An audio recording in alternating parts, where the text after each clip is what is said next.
you've had some pretty exotic cases, though, haven't you, Faye? I mean, Yeah, yeah. Blonde porcupines, I seem to recall.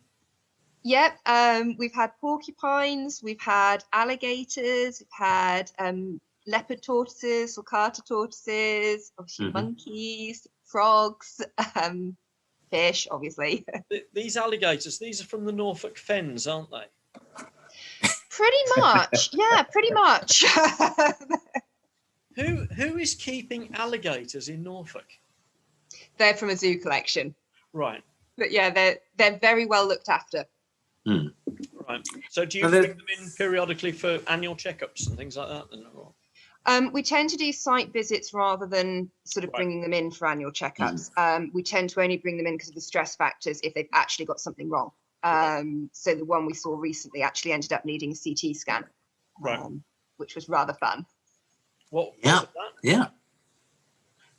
She ended up, the end diagnosis was discospondylitis, which is infection around the spinal cord, with a secondary pneumonia, which is actually quite common in alligators. It was an interesting challenge. Yeah. What tends to predispose them to that?